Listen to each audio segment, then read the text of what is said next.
Hello students, कैसे आप सब लोग। I am doctor Kiran Mawar, your chemistry tutor. So this is the 8th video on coordination compound. हम coordination compound पढ़ रहे हैं, ओके। और सीएफटी स्टार्ट कर रखा है। तो crystal field theory that is CFT, अब तक हमने ऑक्टाहेड्रल कॉम्प्लेक्सेस के बारे में पढ़ ली थी। तो मैं एक बार फटाफट से रिवाइज करा देती हूँ जो हमने लास्ट टर्म में पढ़ा था। तो हमारी क्या पढ़ रहे हैं हम लोग, CFT that is crystal field theory. ये थ्योरी क्या कहती है कि जो मेटल है, मेटल आयन और मेटल एटम और जो लिगेंड है, इन दोनों के बीच में इलेक्ट्रोस्टैटिक फोर्स ऑफ अट्रैक्शन होगा। दैट इज इन दोनों के बीच में कैसा बॉन्ड होगा, आयनिक बॉन्ड होगा। और वैलेंस बॉन्ड थ्योरी क्या कहती थी कि इन दोनों के बीच में कोऑर्डिनेट बॉन्ड होगा, तो कोऑर्डिनेट कोवलेंट बॉन्ड होगा। बट अकॉर्डिंग टू सीएफटी इन दोनों के बीच में कैसा फोर्स होगा, आयनिक बॉन्ड और electrostatic force of attraction similar to the ions in the crystal. That's why this theory is called crystal field theory. तो ये लिगेंड को पॉइंट चार्ज की तरह कंसीडर करती है ये थ्योरी। और इसका मेन पॉइंट क्या है कि इनिशियली जब मेटल फ्री स्टेट में है, मेटल कैसा है, free state, that is n+n, यानी कि कोई लिगेंड नहीं है, मेटल फ्री स्टेट में है, तो मेटल के जो डी ऑर्बिटल्स है वो डीजेनरेट होते हैं। इनिशियली जब मेटल फ्री स्टेट में है तो मेटल के डी ऑर्बिटल्स कैसे होंगे, degenerate D orbitals. That means these orbitals have equal energy, but in presence of ligand, जैसे लिगेंड अप्रोच करते हैं तो इनकी एनर्जी इंक्रीज हो जाती है थोड़ी पहले से। ये कब होगा, जब स्फेरिकल लिगेंड फील्ड आएगा। इसका मतलब क्या है, देखो कि लिगेंड जस्ट अप्रोच कर रहे हैं, अलाइन नहीं हुए डायरेक्शंस में, बट फर्दर अगर प्रॉपर डायरेक्शन में आते हैं तो दो सेट्स हमारे पास बन जाते हैं, T2G एंड EG। कौन कौन से सेट बने, T2G एंड EG। T2G के तीन ऑर्बिटल्स कौन कौन से, जिनकी lobes in between the axis lie कर रही थी, DXY, DYZ, DZX। तो पहले सिमिलर थे पांचों डी ऑर्बिटल्स, फिर थोड़ी सी एनर्जी इंक्रीज हुई, फिर क्या फर्दर दो लेवल में स्प्लिट हो गए। एक्चुअल में ये जो एनर्जी है ना, देखो थोड़ा सा करेक्ट कर लेते हैं एक बार।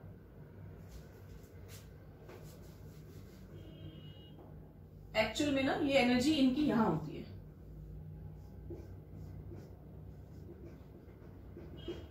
कि इनिशियल से तो हमेशा ज्यादा ही रहेगी, और ये कैसे है, डीजेनरेट ऑर्बिटल्स है, ओके। अब ये जो दो सेट्स बने T2G एंड EG, इसमें DXY, DYZ, DZX, और EG में कौन कौन से होते थे, DX2, Y2 एंड DZ2। और जो एवरेज वैल्यू थी उसे आप क्या बोलते हो, बेरी सेंटर।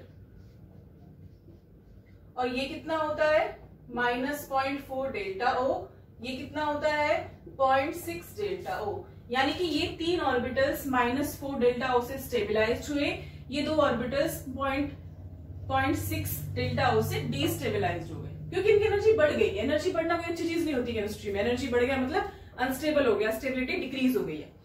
और इसे आप और क्या बोलते थे, 2/5 डेल्टा O, और ये था 3/5 डेल्टा O। और डेल्टा O क्या है, ये एनर्जी का गैप, डेल्टा O। तो ये तो हमारा लास्ट टर्म का था। ये कब होता है, जब कोई लिगेंड अप्रोच करता है। तो ये सब है ऑक्टाहेड्रल के केसेस में, that's why O is written here, delta O, crystal field stabilisation energy for octahedral complexes. समझ में आया। फिर हमने 1 by 1 D1, D2, D3 सारे सिस्टम लिए, D1 से D10 तक, और फिर इलेक्ट्रॉन्स को फिल किया based on the strong field and weak field ligand, और सब में CFSE को कैलकुलेट किया। ये सब आप पहले ही टर्म में कर चुके हैं। तो अब इस टर्म पे हम क्या करने वाले, इस टर्म में हम कलर के बारे में बात करने वाले हैं, colour of coordination complexes. Colour of coordination complexes. देखो बेटा, most of the coordination complexes are coloured. ज्यादातर सारे कोऑर्डिनेशन, ज्यादातर मोस्टली कोऑर्डिनेशन कॉम्प्लेक्सेस कैसे होते हैं, कलर्ड होते हैं। तो कलर कभी भी कोई कंपाउंड शो कब करेगा, तो आपको तो पता है ना कि कलर कब शो करता है, जब वो विजिबल रेंज की एनर्जी को एब्सॉर्ब करे, है ना। इतना क्लियर है ना। देखो ये अब मैं थोड़ा मेन रखती हूँ, बाकी सब इसमें से मिटा देते हैं। देखो ये सब तो आपको पता था, एक बार रिवाइज कराने के लिए जस्ट मैंने दोबारा से ड्रॉ किया है। इतना क्लियर है कि दो सेट्स बन गए। ये कॉम्प्लेक्स बनने के बाद लिगेंड आ चुका है, कॉम्प्लेक्स फॉर्म हो गया, T2G और EG के दो सेट बन गए। अब ये है हमारा गैप डेल्टा O। ओके, तो ये जो एनर्जी गैप है, अगर कोई इलेक्ट्रॉन यहां है और वो यहां से यहां जंप करे, that is lower energy level to higher energy level में जंप करे, तो उसे कितना एनर्जी गैप चाहिए, कितना कवर करना पड़ेगा, डेल्टा O। तो जब ये जंप कर रहा है, एक्साइट हो रहा है from lower energy level to higher energy level, अगर ये जो डेल्टा O है, ये जो गैप है, ये विजिबल रेंज में लाई करे, यानी कि इसकी जो एनर्जी गैप है ये विजिबल रेंज के जो फोटोन है उनकी एनर्जी के साथ मैच करे, तो ये कंपाउंड कलर शो करेगा। देखो आपको इलेक्ट्रोमैग्नेटिक स्पेक्ट्रम पूरा पढ़ा है, ठीक है ना, जैसे यूवी है, यहाँ विजिबल था, यहाँ IR था, उसको डिटेल में नहीं जाएंगे। तो हम किसके बारे में बात करते हैं, जस्ट विजिबल, बिकॉज ह्यूमन आई क्या विजिबल रेंज की ही कलर शो कर सकता है, कलर देख सकते हैं। ह्यूमन आई किसके लिए ससेप्टेबल है, only for visible region of electromagnetic spectrum. तो अगर ये गैप विजिबल रीजन में लाई करेगा इलेक्ट्रोमैग्नेटिक स्पेक्ट्रम में, तो ये कॉम्प्लेक्स कलर शो करेगा। समझ में आया? ये एनर्जी गैप है, इलेक्ट्रॉन लोअर एनर्जी से हायर एनर्जी में जंप करेगा। इस एनर्जी को जंप करने के लिए उसको कोई एक एनर्जी चाहिए, कितनी, डेल्टा O, CFSE। तो अगर ये एनर्जी और विजिबल रेंज की एनर्जी इक्वल हुई, फोटोन की एनर्जी इक्वल हुई, तो वो उस फोटोन को एब्सॉर्ब कर लेगा और कलर शो करेगा। इतना क्लियर हुआ? अब देखो इसकी थ्योरी क्या है, कलर शो करने की थ्योरी क्या है, देख ध्यान से देखो।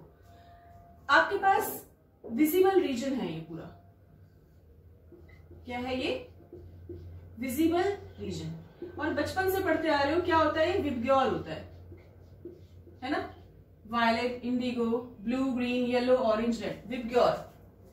अब ये जो विबग्योर है, बहुत ध्यान से पढ़ना बेटा, हम स्टार्टिंग करते हैं वायलेट से, एंड होते हैं रेड तक, R तक। ओके, तो जैसे ही हम यहां जा रहे हैं तो डिस्टेंस बढ़ रही है, डिस्टेंस यानी कि लैम्डा बढ़ रहा है। देखो याद करने का तरीका ऐसे होता है, जैसे आप यहां जा रहे हो तो लैम्डा इंक्रीज होता है, लैम्डा यानी कि वेवलेंथ। आपको पता है एनर्जी क्या होती है, E is equal to hc upon lambda.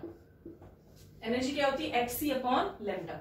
अगर लैम्डा ज्यादा, लैम्डा होता है वेवलेंथ, ये सब आप एटॉमिक स्ट्रक्चर में पढ़ चुके हो। E है एनर्जी ऑफ फोटोन, H क्या है, प्लैंक्स कांस्टेंट, और C क्या है, स्पीड ऑफ लाइट। तो एनर्जी और लैम्डा में क्या रिलेशन है, E is equal to hc upon lambda. अगर वेवलेंथ ज्यादा हुई किसी रेडिएशन की तो उसकी एनर्जी क्या होगी, कम, और अगर एनर्जी ज्यादा हुई तो वेवलेंथ क्या होगी, कम। इनवर्स रिलेशन है। तो हम यहां से स्टार्ट कर रहे हैं, वायलेट से लेके रेड तक जा रहे हैं। तो जब हम जा रहे हैं तो डिस्टेंस बढ़ रही है, यानी कि लैम्डा इंक्रीज हो रहा है। लैम्डा इंक्रीज हो रहा है तो एनर्जी क्या होगी, डिक्रीज होगी। देखो बहुत अच्छा कॉन्सेप्ट है, ध्यान से पढ़ना बेटा। एनर्जी क्या होगी, डिक्रीज। तो सबसे ज्यादा एनर्जी किसकी है, वायलेट की। सबसे कम एनर्जी किसकी है, ये सिर्फ विजिबल रीजन की बात कर रही हूं मैं, किसकी है, रेड की। और हाईएस्ट एनर्जी किसकी है, वायलेट की। और अगर मैं कहूं वेवलेंथ, वेवलेंथ किसकी ज्यादा, वेवलेंथ किसकी ज्यादा, रेड की, और कम किसकी, वायलेट की। तो जब आप वायलेट से रेड की तरफ जाते हैं देन क्या इंक्रीज होगा, आपका वेवलेंथ इंक्रीज हो रही है बट एनर्जी डिक्रीज हो रही है। क्लियर हुआ, क्लियर हुआ ये सब, इतना समझ में आ गया। तो अगर कोई एनर्जी गैप ज्यादा, बहुत ध्यान से पढ़ना, एनर्जी गैप ज्यादा मतलब एनर्जी ज्यादा, तो कौन सी रेडिएशन होगी, वो लेफ्ट साइड वाली। एनर्जी गैप कम तो कौन सी रेडिएशन होगी, वो राइट साइड वाली। तो अब अगर कोई स्ट्रॉन्ग फील्ड लिगेंड है, अच्छा पहले तो इसे नोट डाउन कर लो, ये सिर्फ समझने का कॉन्सेप्ट, इसमें लिखवाने का कुछ खास नहीं है, बस ये पढ़ लो। The most of the coordination complexes show color because the CFSE lie in the visible region. समझ में आ गया? इसे नोट डाउन कर लिया आपने? अब देखो ये वाला पार्ट ओमिट कर देते हो। अगर CFSE ज्यादा है, CFSE क्या है? हाई, मतलब गैप ज्यादा है। गैप किसका? एनर्जी का गैप ज्यादा है। एनर्जी का गैप क्या है? ज्यादा है, हाई है। तो जब इसको इलेक्ट्रॉन को लोअर एनर्जी से हायर एनर्जी में जंप करना है तो उसे जंप करने के लिए ज्यादा एनर्जी चाहिए। तो कौन सी वेवलेंथ कॉरेस्पॉन्डिंग होगी ज्यादा एनर्जी की? लेफ्ट साइड वाली। तो वो कौन सी वेवलेंथ एब्जॉर्ब करेगा? सपोज एक इलेक्ट्रॉन है T2G के अंदर और ये Eg है। इस इलेक्ट्रॉन को T2G से Eg में जंप करना है। ओके, T2G से Eg में जंप करना है। ये जंप करने के लिए उसे एनर्जी एब्जॉर्ब करेगा, तभी तो जंप कर पाएगा जब इसके पास एनर्जी होगी। तो ये एनर्जी एब्जॉर्ब कर रहा है और ये एनर्जी कैसी है? गैप कैसा है? हाई, यानी कि ज्यादा एनर्जी की रेडिएशन को एब्जॉर्ब करना पड़ रहा है।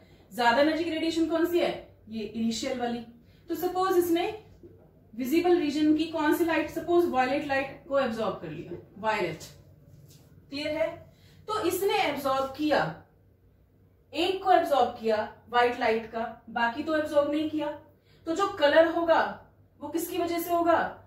इस एब्जॉर्ब वाले के बाकी जो कॉम्प्लीमेंट्री कलर है।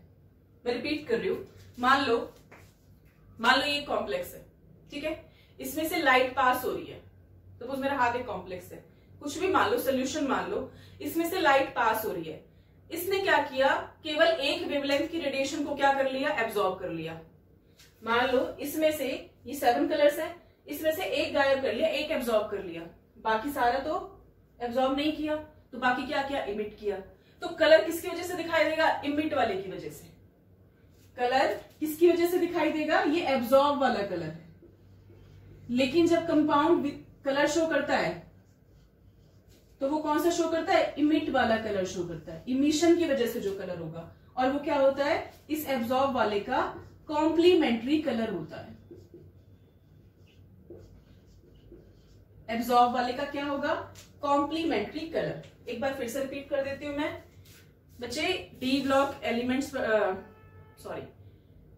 डी ऑर्बिटल्स की बात कर रहे हैं, कोऑर्डिनेशन कॉम्प्लेक्सेस की, जो डीजनरेट है in the free state of metal. जैसे ही लिगेंड अप्रोच किया उसकी डीजनरेसी ब्रेक हो गई इनटू 2 सेट्स, T2G, Eg। इसके गैप को CFSE बोलते हो, delta O for octahedral complexes. अब इलेक्ट्रॉन, अब हमने कहा कि डी ऑर्बिटल, ये जो कोऑर्डिनेशन कॉम्प्लेक्सेस हैं, ये क्या शो करते हैं? कलर शो करते हैं। तो कलर कब शो करेगा? जब ये जो गैप है ना, ये जो गैप है, एक्साइटेशन तो आप बचपन से पढ़ते आ रहे हो कि लोअर एनर्जी से हाई एनर्जी में इलेक्ट्रॉन जंप करता है, एनर्जी को एब्जॉर्ब करता है और कलर शो करता है। इतना पढ़ते आए हो। लेकिन एक्चुअल में होता क्या है कि जब एनर्जी को एब्जॉर्ब किया तो वो एब्जॉर्ब वाली एनर्जी किस रीजन में लाई करनी चाहिए? विजिबल रीजन में। तो सपोज उसने एक वेवलेंथ की लाइट को एब्जॉर्ब कर लिया, बाकी को तो एब्जॉर्ब नहीं किया, बाकी को क्या करेगा? इमिट करेगा। और कलर किसकी वजह से शो करेगा? जो इमिट कर रहा है उस लाइट की वजह से कलर शो करता है। क्लियर हुआ? आई होप समझ में आया होगा। पॉज करके फटाफट से नोट डाउन कर लो पहले। अब देखिए होता क्या है। अब आपको कैसे पता चलेगा कि कौन सी एनर्जी एब्जॉर्ब की है तो कौन सा कलर दिखाई देगा? देखो, एक इसका कलर का कह सकते हैं स्पेक्ट्रम होता है, या कलर का एक चार्ट होता है। कैसे वर्क करता है वो देखिए। पहली बात तो ये समझ लीजिए, क्रिस्टल फील्ड थ्योरी या आप क्रिस्टल कोऑर्डिनेशन कॉम्प्लेक्सेस, जब भी कोई कोऑर्डिनेशन कॉम्प्लेक्स कलर शो करता है तो उसके 2 रीजन होते हैं। क्या?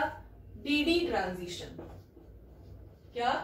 डीडी ट्रांजिशन, और दूसरा है charge transfer transition. DD transition और चार्ज ट्रांसफर, ट्रांजिशन ही बोलेंगे, जस्ट चार्ज ट्रांसफर। देखो, डीडी ट्रांजिशन यानी कि डी ऑर्बिटल से डी ऑर्बिटल के अंदर ट्रांजिशन। जब ये डी जनरेट थे, जब मेटल के साथ लिगेंड अटैच नहीं था, तो सारे डी ऑर्बिटल्स की एनर्जी इक्वल थी। तो क्या यहां से यहां जंप करेगा? क्या फायदा करने से? एनर्जी तो बराबर है ना। तो अब लेकिन लिगेंड आ गया और 2 सेट में डिवाइड हो गया, T2G, Eg। यानी कि अब इन 5 जो d ऑर्बिटल्स थे इनकी एनर्जी का लेवल बराबर नहीं रहा। कुछ ऑर्बिटल्स की एनर्जी कम हो गई है, कुछ ऑर्बिटल्स की एनर्जी बढ़ गई है। अब जो कम एनर्जी वाले हैं इलेक्ट्रॉन्स, कम ऑर्बिटल्स के अंदर जो कम एनर्जी वाले इलेक्ट्रॉन्स, कम ऑर्बिटल के अंदर जो इलेक्ट्रॉन्स हैं जिसकी लोअर एनर्जी है, वो क्या करेंगे, इस लोअर एनर्जी से हायर एनर्जी में जंप करेंगे। और जंप करने के लिए जब भी इलेक्ट्रॉन एक्साइट करेगा उसको क्या चाहिए, एनर्जी चाहिए, है ना। ये एनर्जी जो है फोटोन से मिली। फोटोन कौन सा, विजिबल रीजन का, वो कौन सा है, विबग्योर। यहां से एनर्जी को एब्जॉर्ब किया। अब जो एब्जॉर्ब कर लिया उसका कोई फायदा नहीं है, एब्जॉर्ब वाला अलग कलर है। तो 2 कलर होते हैं, एक तो एब्जॉर्ब और एक जो इमिट करेगा। और इमिट करने का मतलब जो आपको दिखाई देगा, जो शो होगा कलर, वो कौन सा होगा, इमिट वाला कलर है। ओके, तो ये एक दूसरे के क्या होते हैं, कॉम्प्लीमेंट्री होते हैं। क्या होते हैं बच्चे, कॉम्प्लीमेंट्री होते हैं। तो देखिए अब हम बहुत इजीली इन्हें समझेंगे कि कौन सा कलर कौन से का कॉम्प्लीमेंट्री है। तो एक सर्कल बना दो, थोड़ा सुंदर बनाना, मेरा इतना सुंदर नहीं बना, ठीक है। तो देखिए वायलेट, इंडिगो, इन्हें साथ में रख लो, या blue, green, yellow, orange, red. V I को साथ में रख लो या ना भी लिखो, सिंपल वी। इंडिगो थोड़ा ओमिट कर दो, कोई जरूरत नहीं है। वी जो आप विबग्योर लिखते हो, VBGYOR, एक क्लॉक की फॉर्म में बना लो। अब क्या करो, अपोजिट वाले को कनेक्ट कर दो। ये अपोजिट है, ये अपोजिट है, ये दोनों अपोजिट है। तो ये जो चार्ट बना है, ये जो सर्कल बना है, कलर स्कीम जो बनी है, ये शो करेगा कॉम्प्लीमेंट्री कलर के बारे में। तो जो वायलेट कलर है उसका कॉम्प्लीमेंट्री कलर कौन सा है, वायलेट के नीचे क्या आ रहा है, येलो।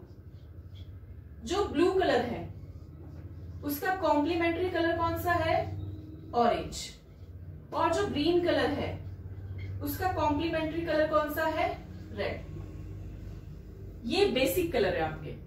तो अगर कोई फोटोन या कोई इलेक्ट्रॉन जंप कर रहा है फ्रॉम T2G टू EG, और इस जंप के दौरान जो उसने एनर्जी एब्जॉर्ब करी वो किस रीजन में लाई करी, सपोज वायलेट रीजन में लाई कर रही है, तो कलर कौन सा शो करेगा, येलो कलर शो करेगा। क्लियर है, उसने एब्जॉर्ब किया वायलेट, तो शो कौन सा कलर करेगा, कॉम्प्लीमेंट्री कलर। इमिशन वाला, इमिट कौन सा करेगा, येलो कलर शो करेगा। सपोज किसी ने ब्लू कलर को एब्जॉर्ब किया है, तो वो शो कौन सा करेगा, ऑरेंज कलर शो करेगा। अब कहीं कहीं बुक्स में ना ब्लू का रेड भी दे रखा है, तो बच्चे ऐसे वो आप उसे ये समझ सकते हो कि जैसे सपोज ब्लू का ऐसा रेड नहीं होगा, ब्लू और ग्रीन के बीच में कहीं एब्जॉर्ब किया तो आपको रेड और वायलेट के बीच में कहीं थोड़ा कलर दिखाई दे सकता है, मतलब थोड़ा सा इसके आसपास, रेड के आसपास दिखाई देगा, रेड के आसपास। इसलिए लोग दे देते कि ब्लू है तो रेड, बट एक्चुअल में ब्लू का कॉम्प्लीमेंट्री ऑरेंज होता है और ग्रीन का कॉम्प्लीमेंट्री क्या होता है, रेड होता है। तो ये समझ में आया आप लोगों को, थोड़ा बहुत नहीं आया तो दोबारा से वीडियो देख लेना बेटा। आपने अब से पहले भी पढ़ा है कि कुछ भी कोई कंपाउंड कलर जब शो करता है, जब उसकी एनर्जी विजिबल रीजन में लाई करे एक्साइटेशन की, तो इलेक्ट्रॉन हमेशा लोअर से हायर एनर्जी में जंप करते हैं। In this case T2G to EG jump करेंगे।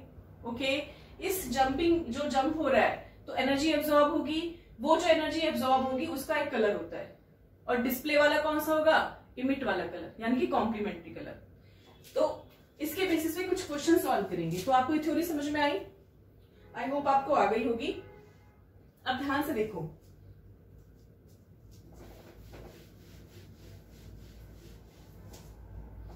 अब नेक्स्ट जो है आपका, एक एग्जांपल ले लेते हैं, 2-3 एग्जांपल कर लेंगे, उससे क्लियर हो जाएगा। TiH2O का होल 6+3, TiH2O का होल 6+3, ये है आपके पास कॉम्प्लेक्स, यानी कि Cl3 है तो हमने +3 लिख दिया। तो आपको क्या करना है, इसके कलर के बारे में बताना है। तो ये जो TiH2O का होल 6, टाइटेनियम जो मेटल है, 22 क्या होता है इसका एटॉमिक नंबर, और 3D2 3d2 4s2 क्या होता है इसका electronic configuration in ground state. But since titanium is in +3 oxidation state, so now you have to remove 3 electron, 2 from 4s and 1 from 3d. तो बाद में क्या बन गया 3d1 4s 0. बेटा इनसे पहले ना आर्गन आएगा, ये तो अंडरस्टूड है ना. इनसे पहले इनर्ट गैस का कॉन्फिगरेशन आ जाती है, आर्गन आता है. क्लियर है. 3d1 4s 0. अब आपको ये देखना है कि टाइटेनियम है, उसके 5d orbitals in presence of water ligand, ये दो सेट में डिवाइड हो गई. T2G और दूसरा सेट कौन सा है EG. T2G EG. अब T2G में कितने इलेक्ट्रॉन 1 इलेक्ट्रॉन, क्योंकि एक इलेक्ट्रॉन है 3d1. तो आपको ये दिखाना है कि क्या ये कलर शो करेगा या नहीं. तो अनपेड इलेक्ट्रॉन है, यस. dd ट्रांजिशन हो रहा है, यस. तो आप कहेंगे जिसमें भी अगर अनपेड इलेक्ट्रॉन है, ये वैसे आपके लेवल तक है, आप सिर्फ इतना समझ लीजिए, हायर क्लासेस में थोड़ा कॉम्प्लेक्स हो जाता है, ये कॉम्प्लिकेटेड हो जाता है. अनपेड इलेक्ट्रॉन प्रेजेंट है, यस. तो अगर अनपेड इलेक्ट्रॉन है तो कंपाउंड कलर शो करेगा. क्यों? Because of dd transition. Because of dd transition. तो T2G से EG में ट्रांजिशन होगा और ये कंपाउंड कलर शो करेगा. कौन सा? टाइटेनियम का. तो जब ये एक्साइटेशन होता है तो वाटर तो बहुत स्ट्रॉन्ग लिगेंड नहीं है, बहुत स्ट्रॉन्ग लिगेंड नहीं है, तो डेल्टा ओ भी कैसा होगा? लेस. तो ये जब ट्रांजिशन होता है तो इसकी एनर्जी जो है, इसकी एनर्जी लाई करती है आपकी ग्रीन एंड येलो लाइट के बीच में. यहां ग्रीन एंड येलो लाइट के बीच में क्या होती है? एनर्जी इसकी लाई करती है एब्जॉर्प्शन की. तो जब इसने एब्जॉर्प्शन किया तो ग्रीन और येलो लाइट को एब्जॉर्ब किया. क्लियर है. तो अब आपसे क्वेश्चन पूछा जाएगा कि ये कौन सा कलर शो करेगा. तो आपको पता है कलर हमेशा कॉम्प्लीमेंट्री शो किया जाता है. एब्जॉर्ब बेशक इस लाइन में हुआ हो, बट इसका कॉम्प्लीमेंट्री शो करेगा. तो आपको कुछ नहीं करना, फिर से वो क्लॉक बनानी है, कलर क्लॉक. हिंदी को भूल जाओ. VBGYOR. देखो एक दोनों टेबल पे, दोनों साइड में है ना. सपोज राउंड टेबल है तो दोनों एक दूसरे के सामने 6 को अरेंज कर दो क्लॉक क्यू. तो ये है कॉम्प्लीमेंट्री कलर. इसने एब्जॉर्ब क्या किया? ग्रीन और येलो के बीच में यहां कहीं एब्जॉर्ब किया. तो कलर कहां शो करेगा? वायलेट और रेड के बीच में. तो क्लोज टू वायलेट. तो कहीं कहीं बुक्स में लिखा होता है कि क्या कलर शो करेगा? ये वायलेट. बट और प्रिसाइज में बोले तो पर्पल कलर शो करेगा, जो इन दोनों के मिलाने से बनता है. पर्पल कलर शो करेगा. तो TiH2O6+3 का कलर कैसा है? पर्पल. बिकॉज द एनर्जी जो एब्जॉर्प्शन में है उसकी रेडिएशन लाई करती है ग्रीन और येलो की.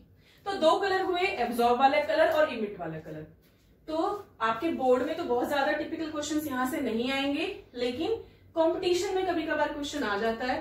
तो ध्यान देना आपको कि इमिट वाला कलर पूछ रहा है कि एब्जॉर्ब वाला कलर पूछ रहा है. क्लियर है. इमिट और एब्जॉर्ब कॉम्प्लीमेंट्री हैं. तो अगर आपसे कहे कि कोई complex suppose red colour show कर रहा है, क्या शो कर रहा है? रेड. तो वो एब्जॉर्ब कौन सा कर रहा होगा? रेड का कॉम्प्लीमेंट्री. रेड का कॉम्प्लीमेंट्री क्या आएगा? ग्रीन. इस टाइप से सॉल्व कर सकते हो आप. तो एक क्वेश्चन कर लेते हैं.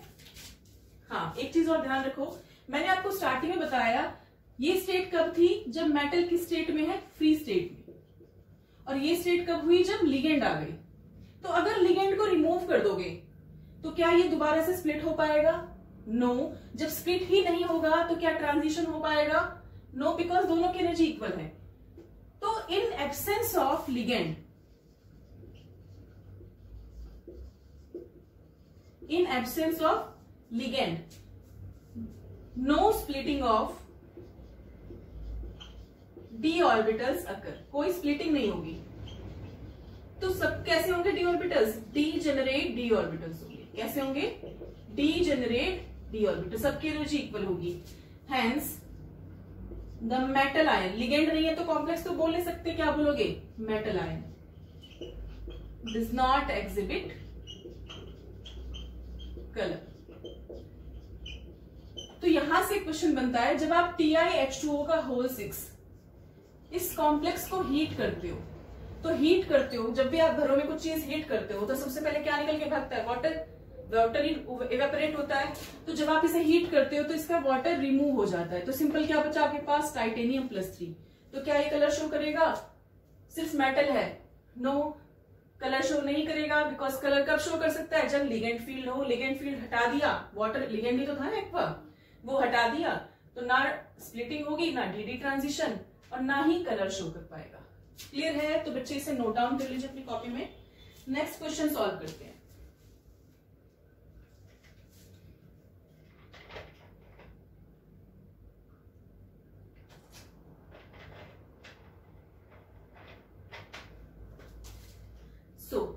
एक क्वेश्चन सॉल्व कर लेते हैं।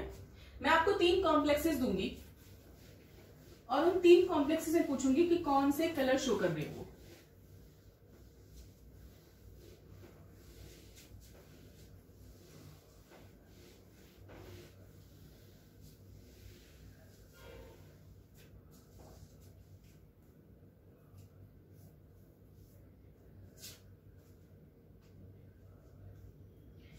तीन कॉम्प्लेक्सेस हैं आपके पास। थोड़ा सा घुमा के क्वेश्चन पूछ रहे हैं, सीधा क्वेश्चन नहीं पूछ रहे हैं, थोड़ा सा ट्विस्ट किया गया है क्वेश्चन को, तो बहुत केयरफुली सॉल्व करना और घबराना नहीं कि हमसे क्वेश्चन सॉल्व होंगे। थोड़ा सा ट्विस्टेड क्वेश्चन है।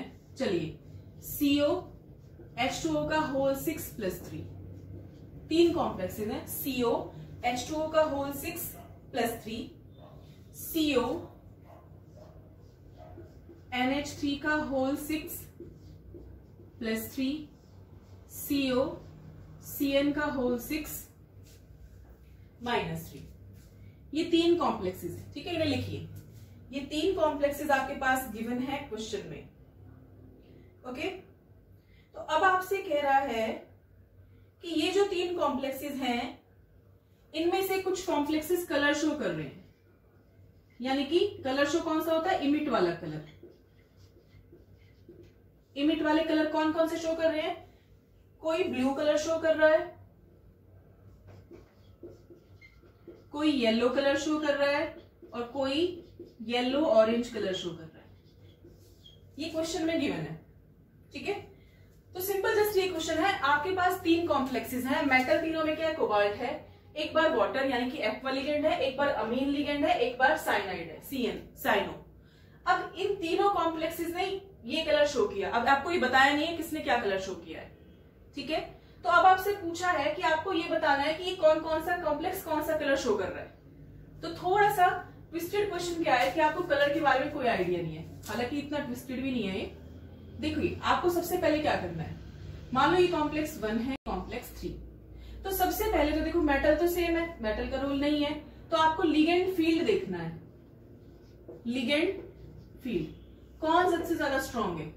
सबसे ज्यादा साइनो स्ट्रॉन्ग है, यानी कि सबसे ज्यादा थर्ड का लिगेंड फील्ड स्ट्रॉन्ग है, फिर सेकंड का, फिर फर्स्ट का। इतना तो क्लियर है। साइनाइड यानी कि साइनो सबसे स्ट्रॉन्ग लिगेंड है, वाटर वीक है, NH3 बॉर्डर लाइन आ जाता है। इतना क्लियर हुआ। अब देखो, आपको लिगेंड फील्ड पता चल गया है। आपको पता है कि जो स्ट्रॉन्ग लिगेंड होता है वो ज्यादा स्प्लिटिंग कराता है। तो आपको अगर डेल्टा O की बात की जाए तो सबसे ज्यादा किस में होगा? थर्ड में, साइनो में, फिर सेकंड में, और सबसे कम किस में होगा? फर्स्ट वाले में। ठीक है, अब ये जो डेल्टा O है, ये यहां 3 ऑर्बिटल्स होंगे, यहां 2 ऑर्बिटल है। इस तरह से ये 3 ऑर्बिटल T2G के, ये 2 ऑर्बिटल, सिमिलरली 2 ऑर्बिटल, यहां क्या है? 3 ऑर्बिटल्स। अब कोबाल्ट +3, कोबाल्ट +3, तो आपको इलेक्ट्रॉन्स बेशक फिल करने की जरूरत नहीं है। जस्ट समझ लीजिए कि इलेक्ट्रॉन को यहां से यहां जंप कराना है, यहां से यहां जंप कराना, यहां से यहां जंप कराना। तो सबसे ज्यादा एनर्जी किसकी है? एनर्जी गैप सबसे ज्यादा किसका? इसका। यानी कि जब ये एब्जॉर्ब करेगा तो सबसे हाईएस्ट एनर्जी की रेडिएशन को एब्जॉर्ब करेगा, ये इंटरमीडिएट एनर्जी को एब्जॉर्ब करेगा, और ये सबसे लोएस्ट वाली एनर्जी को एब्जॉर्ब करेगा। क्लियर है?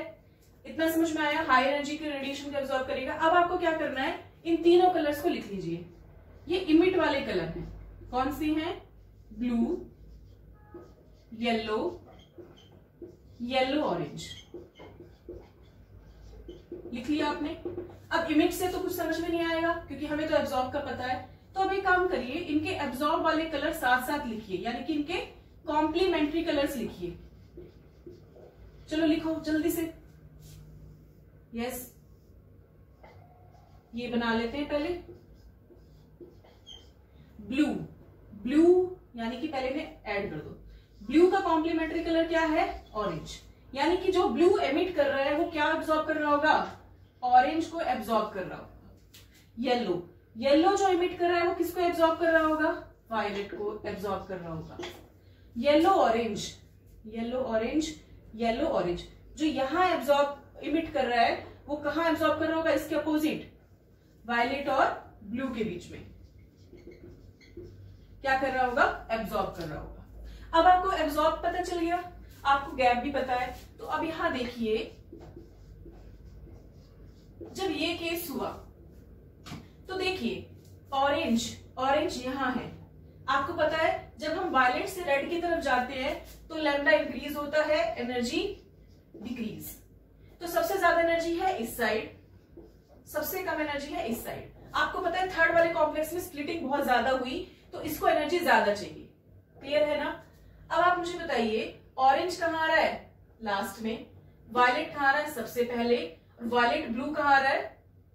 एक second, yellow orange violet blue, यानी कि आप प्रॉपर वायलेट ब्लू ब्लू मान सकते हैं, ब्लू के आसपास, यानी कि यहां कहीं।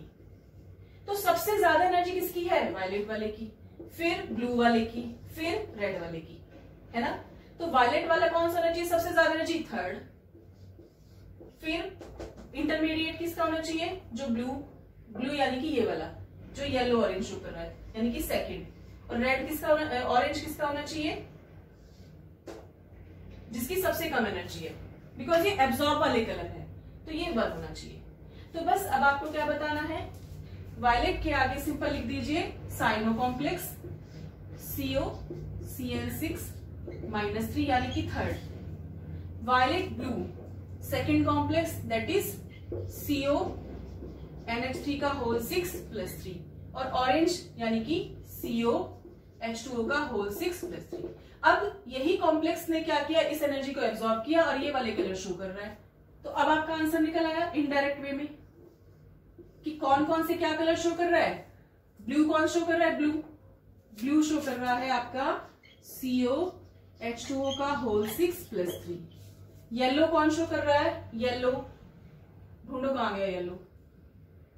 येलो ये शो कर रहा है साइनाइड वाला CO CN6-3। Yellow orange, yellow orange ये रहा, कौन सा शो कर रहा है? CO NH3 का होल 6+3।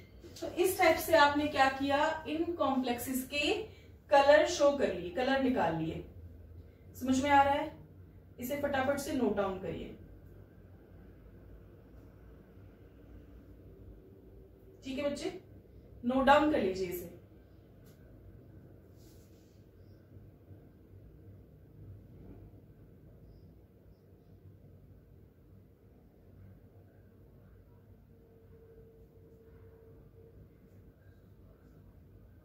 क्लियर है?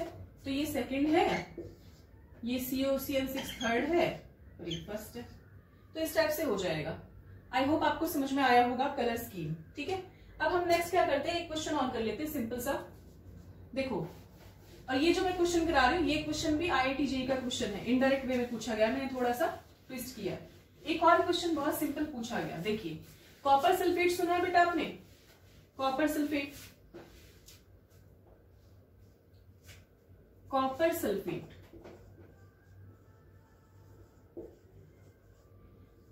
कॉपर सल्फेट एक्वस, और क्या लिख देते हैं? हाइड्रेटेड कॉपर सल्फेट, दोनों लिख सकते हो, एक्वस या hydrated copper sulphate, that is CuSO4.5H2O।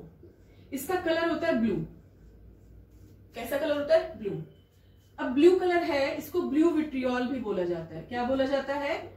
Blue vitriol. इसका कलर होता है ब्लू, कॉपर सल्फेट का। तो अगर जब आप इसे हीट करते हैं, हीट करने से क्या होगा? वाटर मॉलिक्यूल रिमूव हो जाएंगे। बहुत हीट करो दोनों स्टेप में। ठीक है, अब क्या होगा? CuSO4 CuSO4 एनहाइड्रस बन गया, और ये कैसा होता है, कलरलेस होता है। क्यों कलरलेस होता है कि जब CuSO4.5H2O था तो वाटर लिगेंड की तरह काम कर रहे थे, ठीक है। कैसा था, वाटर कोऑर्डिनेट कॉम्प्लेक्स बना रहा था CuH2O का होल 4, बाहर क्या था, सल्फेट और एक H2O, और वो सल्फेट H2O हाइड्रोजन बॉन्डेड थे। तो जब आपने इसे हीट किया, सारा वाटर रिमूव कर लिया, अब कोई लिगेंड फील्ड है इसके अराउंड, नो। जब लिगेंड फील्ड ही नहीं है तो क्या ये कलर शो करेगा, नो। तो अब क्वेश्चन क्या पूछा गया, find the colour absorbed by aqueous copper sulfate, find the color absorbed by aqueous copper sulfate। Answer बताइए जल्दी से, जल्दी। ब्लू आंसर आ गया, ब्लू ब्लू, वेरी गुड, आ गया ब्लू आंसर। बेटा गलत है ब्लू आंसर, आई होप आपने ब्लू नहीं निकाला होगा। कुछ बच्चे ब्लू बताएंगे। देखो ब्लू कलर कौन सा है, जो डिस्प्ले कर रहा है, और डिस्प्ले कौन सा करता है, इमिट वाला कलर डिस्प्ले करता है। और मैंने क्या पूछा है यहाँ, इस क्वेश्चन में एब्जॉर्ब पूछा है, बस इतना ट्विस्ट होगा कि या तो एब्जॉर्ब वाला कलर पूछेगा या इमिट वाला। तो आपको क्या करना है, इमिट कर रहा है ब्लू, तो एब्जॉर्ब कोई और कर रहा होगा, इसका कॉम्प्लीमेंट्री, ब्लू का कॉम्प्लीमेंट्री क्या होता है, जल्दी बताओ, बनाना पड़ेगा। चलो, VBGYOR, ब्लू का कॉम्प्लीमेंट्री क्या है, ऑरेंज। तो क्या एब्जॉर्ब कर रहा होगा, ऑरेंज कलर को एब्जॉर्ब कर रहा होगा। और ऑप्शंस में फर्स्ट ऑप्शन ब्लू ही था, then orange, then yellow, then white, ऐसे था। तो आप इस क्वेश्चन को कर सकते हो। तो एक बात ध्यान रखना हमेशा कि कलर कब शो करेगा, जब लिगेंड होगा। लिगेंड के बिना कोई भी कलर शो नहीं करेगा। और ये कलर हो क्या रहा है, T2G से EG, T2G भी तो D का है और EG भी D ऑर्बिटल्स का ही है, तो D से D में गया, that's why it is called DD transition. तो जब भी आपको किसी कंपाउंड में अनपेड इलेक्ट्रॉन्स नजर आए, दैट मीन्स DD ट्रांजिशन होगा और वो कंपाउंड कलर शो करेगा। आपके लेवल तक इतना ही है, हायर लेवल में जाओगे तो सिलेक्शन रूल आ जाता है, लेपोर्टे सिलेक्शन रूल, ठीक है। और होते हैं ना लेपोर्टे फॉरबिडन, स्पिन फॉरबिडन, उसके बारे में ज्यादा डिटेल में नहीं जाना, आपके लेवल के लिए इतना ही है। चलिए, अब मैंने आपको स्टार्टिंग में बताया कि जब भी कोई कॉम्प्लेक्स कलर शो करेगा तो दो रीजन हो सकते हैं इसके।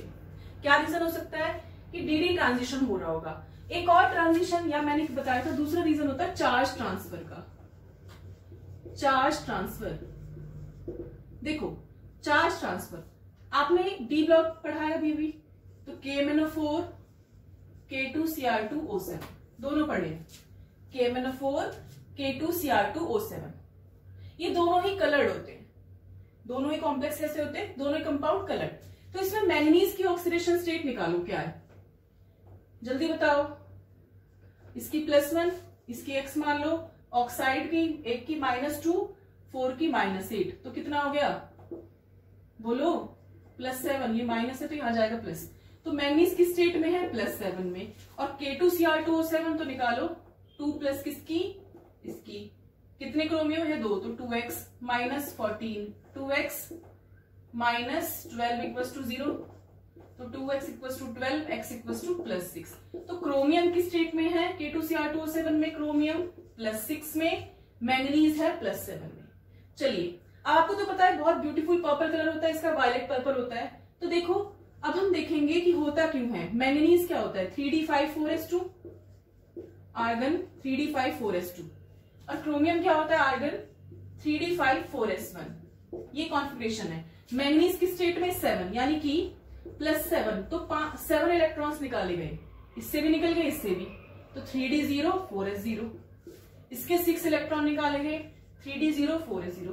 तो क्या D में कोई इलेक्ट्रॉन है, D में इलेक्ट्रॉन है कोई, नो।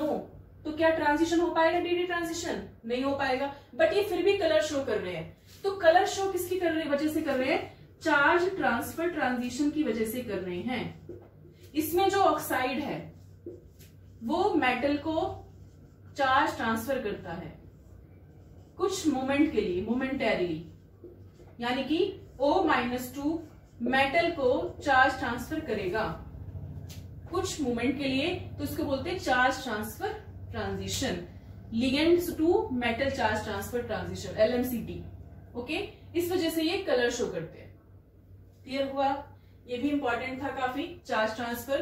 तो जरूरी नहीं है कि डीडी ट्रांजिशन हो तभी कलर हो सकता है। अगर चार्ज ट्रांसफर है और वो चार्ज ट्रांसफर विजिबल रीजन में लाई कर रहा है तो कंपाउंड कलर शो कर देगा।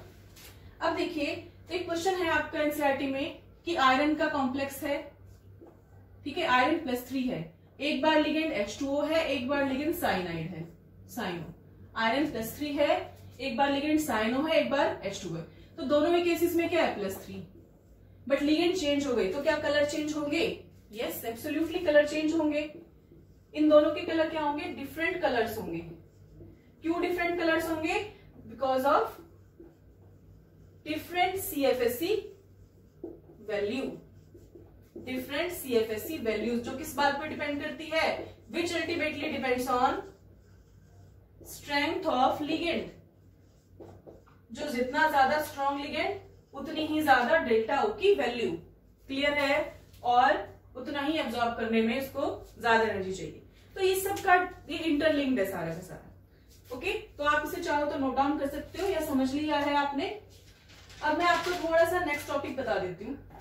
अच्छा, जो आपके कुछ जेम स्टोन्स हैं, है ना, सेमी प्रीशियस स्टोन्स या प्रीशियस जेम स्टोन जो हम अपनी ज्वेलरी में भी लगवाते हैं, रूबी, एमेरल्ड, टोपैज, ये सब क्या है? देखो, जो आपके जेम स्टोन्स हैं उनका कलर क्यों है? तो हमारे पास है रूबी, एक है टोपैज और एक है एमेथिस्ट। इनका कलर क्यों है? देखो, इन सब में एल्यूमिना होता है, Al2O3, Al2O3, Al2O3, इसे बोलते हैं कोरेंडम। एल्यूमिना है, तीनों ही केसेस में क्या बोलते हैं आप? इसे कोरेंडम बोलते हैं। ओके, तो जो फर्स्ट केस है Al2O3, इसका कलर होता है क्योंकि इसमें 0.5 to 1% एल्यूमिना के साथ क्रोमियम +3 भी होता है। टोपैज में क्या होता है? आयरन +3, और एमेथिस्ट में होता है मैंगनीज +2। क्लियर है? और एक और कंपाउंड होता है पर एमेरल्ड, कंपाउंड नहीं जेमस्टोन होता है, एमेरल्ड। एमेरल्ड जो किस कलर का होता है? ग्रीन कलर का होता है। तो इसका कलर ग्रीन क्यों होता है? बिकॉज इसका फॉर्मूला, इसमें क्या होता है? बेरिल, बेरिल के साथ थोड़ा बहुत क्रोमियम +3 भी मिक्स होता है। देखो, ये कभी कभी पूछ ले जाते हैं एंट्रेंस एग्जाम में, बेरिल के साथ साथ क्या ऐड होगा? थोड़ा सा क्रोमियम +3 भी ऐड होता है। ओके, तो आप क्या करेंगे? सबसे पहले जल्दी बताओ बेटा, इसका फॉर्मूला बता दो। देखो, Be3Si2, एक मिनट इसका चेक कर लेते हैं फॉर्मूला क्या है। Be3Al2Si6O18, बेरिल होता है Be3Al2Si6O18, क्रोमियम +3। एमेथिस्ट में एल्यूमिना के साथ Mn+3, ये +3 है, Mn+3। तो तीनों में ही +3 ऑक्सीडेशन स्टेट के मेटल प्रेजेंट है। Ruby red, topaz yellow colour का होता है, जिसमें क्या होता है? Al2+3 के साथ, Al2O3 के साथ Fe+3। एमेथिस्ट में होता है Al2O3 के साथ Mn+3। एमेरल्ड ग्रीन, बेरिल के साथ क्रोमियम +3। तो बेरिल का फॉर्मूला है Be3Al2Si6O18। तो ये कभी कभी पूछ सकते हैं, नहीं भी पूछ सकते, तो आपको जनरल नॉलेज तो होनी चाहिए। एज सच सिलेबस में नहीं है, आपके स्पेशल नोट में है। ठीक है बच्चे, तो ये आपने कर लिए। कलर कंप्लीट हो गया है कॉम्प्लेक्सेस का। अब हमने क्या किया? जितने भी CFSE के बारे में पढ़ा, क्रिस्टल फील्ड थ्योरी पढ़ी, ये CFT जो थी ये किसके बारे में थी जो अब तक पढ़ी? Octahedral complexes. क्या पढ़ी आपने? Octahedral complexes. तो अब आपको ये दो कॉम्प्लेक्सेस और हैं। ये तो कोऑर्डिनेशन नंबर क्या था? 6। अगर कोऑर्डिनेशन नंबर 4 हो जाता तो कौन कौन सी शेप बनती? 2 थी। कौन सी? Square planar, square planar and tetrahedral, है ना। तो हम इन दोनों के बाद में भी CFSE पढ़ लेते हैं। स्क्वायर प्लेनर पढ़ लेते हैं पहले। स्क्वायर प्लेनर, देखो स्क्वायर प्लेनर क्या है? मेटल है, ये होता है स्क्वायर प्लेनर। यानी कि जो आपका ऑक्टाहेड्रल था, इसे ले लेते हैं एक बार। ये जो ऑक्टाहेड्रल है, ये जो 4 लिगेंड है प्लेन में, और एक लिगेंड ऊपर एक लिगेंड नीचे, इन दोनों को हटा दो तो ये प्लेनर बन गया। इन दोनों को रिमूव कर दो तो क्या बन गया, प्लेनर। तो जब हमने CFT स्टार्ट की थी, इसे एक्स एक्सिस माना था, this is y and this is z. तो CFT जो है ऑक्टाहेड्रल और this is CFT for square planar. इसमें स्क्वायर प्लेनर क्या है, मान लो XY में तो लिगेंड है, अब Z के लिगेंड को आप हटा दो, इन दोनों को हटा दो, तो जो Z एक्सिस पे जो लिगेंड थे ऑक्टाहेड्रल के वो हटा दिए, XY के रह गए। यानी कि ये क्या है, एक एक्सट्रीम सिचुएशन है। क्या मान सकते हो, एक्सट्रीम सिचुएशन मान सकते हो ना इसे, किसकी, ऑक्टाहेड्रल फील्ड की। यानी कि आपने क्या किया, दो लिगेंड को रिमूव कर दिया, किससे, Z एक्सिस से रिमूव कर दिया, तो दो आपने लिगेंड को हटा दिया, तो जो रिपल्शन था Z एक्सिस वाला वो तो कम हो गया। Z एक्सिस पे ऑक्टाहेड्रल था, अब इनको हम हटाते चले गए और हटाने के बाद जो क्या बना, स्क्वायर प्लेनर, इस टाइप से। तो क्या हुआ कि जो Z एक्सिस पे जो लिगेंड डायरेक्टली अप्रोच कर रहे थे वो तो नहीं कर रहे हैं, तो Z एक्सिस वाले जो ऑर्बिटल्स हैं, Z वाले ऑर्बिटल्स, अब वो ज्यादा रिपल्शन फील नहीं करेंगे और उनकी एनर्जी बढ़ेगी नहीं। इसका सीधा मीनिंग क्या है, देखो ये आपके 5d ऑर्बिटल्स, अब देखो यहां से यहां बढ़ गए, मैं डायरेक्टली बना रही हूं। तो जब क्या हुआ, आपके पास था पहले ऑक्टाहेड्रल, ऑक्टाहेड्रल में क्या था, T2G EG, EG में थे क्या थे, dx² y² और dz²। T2G में क्या थे, ये T2G ये EG, dxy dyz and dzx। अब मैंने क्या किया, हम लोगों ने क्या किया, स्क्वायर प्लेनर कॉम्प्लेक्स कब बना, जब एक प्लेन में हो, ये एक्स एक्सिस ये y और ये z पे तो लिगेंड आ ही नहीं रहा। तो जब लिगेंड आ ही नहीं रहा तो क्या z ऑर्बिटल रिपल्शन फील करेगा, नो। तो क्या उनकी एनर्जी बढ़ेगी, नहीं, उनकी घट जाएगी, उनकी डिक्रीज हो जाएगी, तो ये फर्दर ब्रेक हो गए।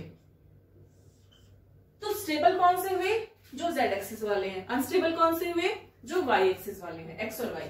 तो जो दो ऑर्बिटल है ना Z वाले, उन्हें यहां बना दीजिए, कौन से, dyz dzx, और बड़ी किसकी एनर्जी गई, dxy की, इसमें कहीं Z नहीं है, इसकी एनर्जी बढ़ गई है। सिमिलरली ये भी तो चेंज होगा, x² y² z², तो z² वाला स्टेबिलाईज हो जाता है और x² y² की एनर्जी इंक्रीज हो गई, तो x² y² की एनर्जी इंक्रीज होकर यहां पहुंच गई। ये कौन सा है, dx² y², लेकिन z² की इतनी डिक्रीज हो जाती है कि ये dxy से भी नीचे आ जाता है।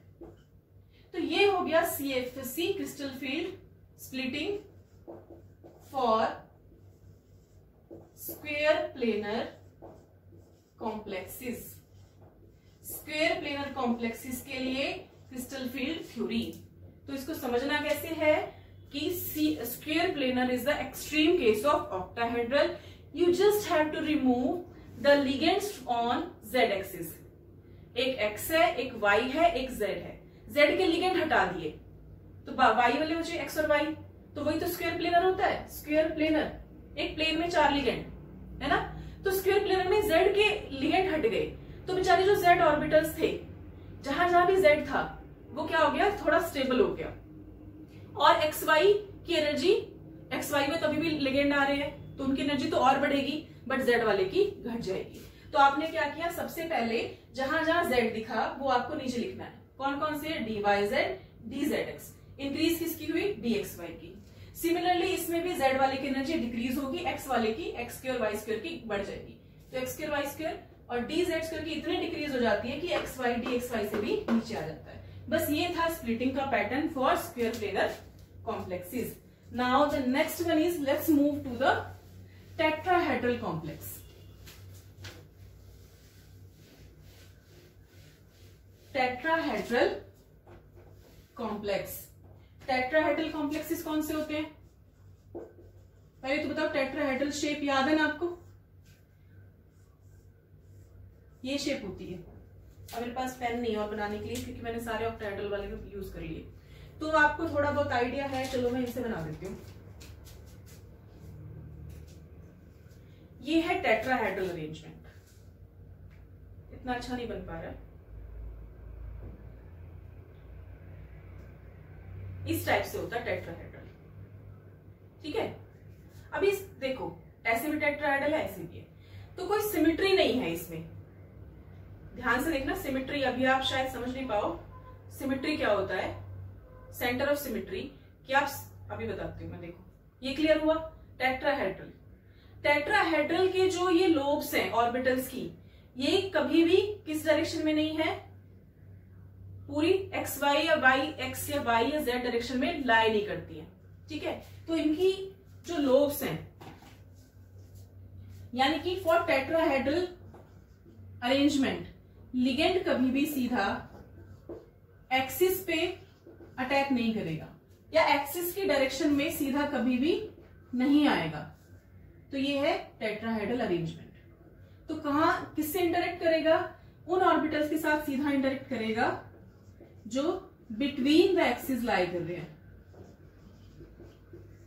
जहां कर रहे हैं बिटवीन द एक्सिस। वो कौन से हैं, d x y, d y z, d z x.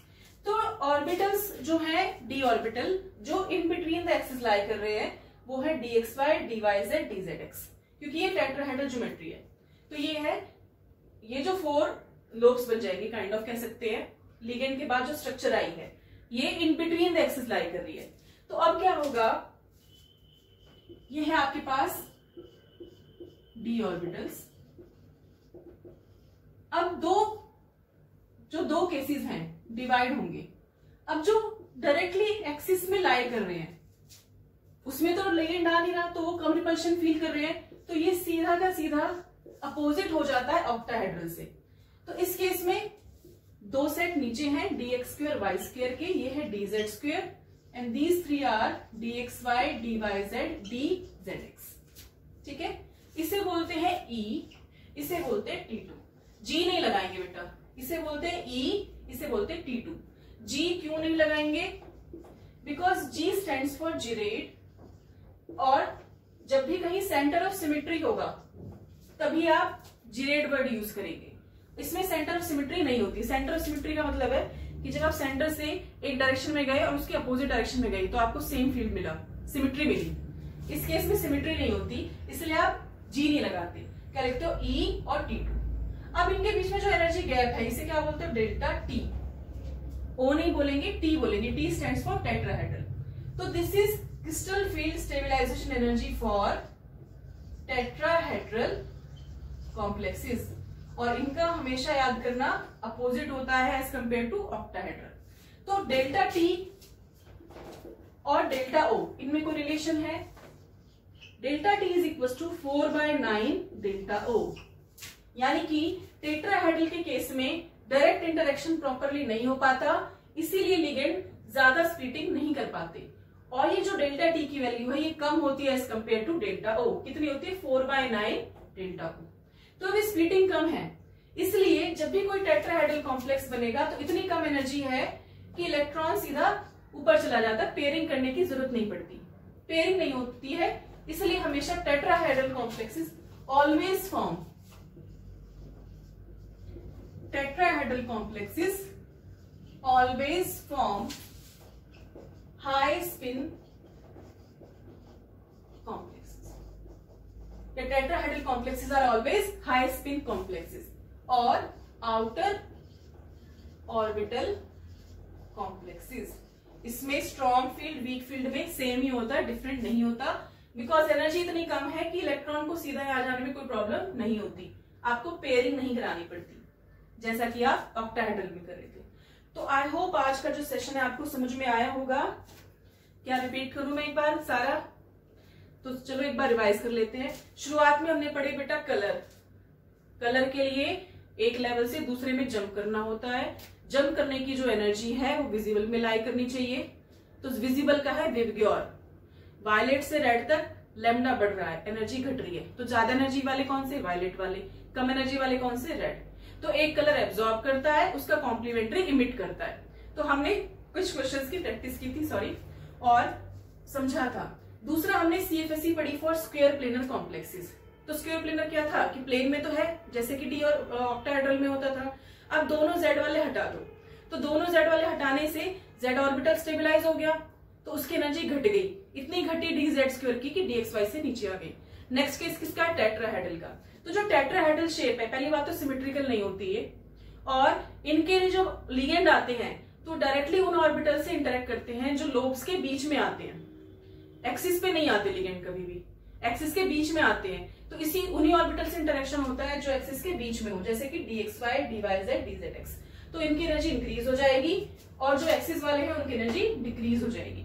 इसलिए दो सेट बने थे E और T2। G यूज नहीं कर रहे बिकॉज G उनके लिए यूज होता है जिसमें सेंटर ऑफ सिमेट्री होती है, टेट्राहेड्रल में सेंटर ऑफ सिमेट्री नहीं होती। ये गैप टेट्राहेड्रल के केस में बहुत कम होता है, delta T which is equals to 4/9 delta O. That's why tetrahedral complexes are always high spin. समझ में आया? अब एक नेक्स्ट टॉपिक है कि क्रिस्टल फील्ड एनर्जी किन बातों पे डिपेंड करती है। Factors affecting magnitude of orbital splitting energy.